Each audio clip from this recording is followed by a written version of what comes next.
C'était après la mort de Jésus. Le soir venu, en ce premier jour de la semaine, alors que les portes du lieu où se trouvaient les disciples étaient verrouillées par crainte des Juifs, Jésus vint, et il était là au milieu d'eux. Il leur dit : « La paix soit avec vous. » Après cette parole, il leur montra ses mains et son côté.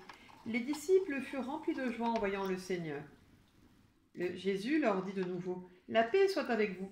De même que le Père m'a envoyé, moi aussi je vous envoie. » Ayant ainsi parlé, il souffla sur eux et il leur dit : « Recevez l'Esprit Saint. À qui vous remettrez ses péchés, ils seront remis. À qui vous maintiendrez ses péchés, ils seront maintenus. » Or, l'un des 12, Thomas, appelé Didyme, c'est-à-dire jumeau, n'était pas avec eux quand Jésus était venu. Les autres disciples lui disaient : « Nous avons vu le Seigneur. » Mais il leur déclara : « Si je ne vois pas dans ses mains la marque des clous, si je ne mets pas mon doigt dans la marque des clous, si je ne mets pas la main dans son côté, non, je ne croirai pas. » 8 jours plus tard, les disciples se trouvaient de nouveau dans la maison, et Thomas était avec eux. Jésus vient, alors que les portes étaient verrouillées, et il était là, au milieu d'eux.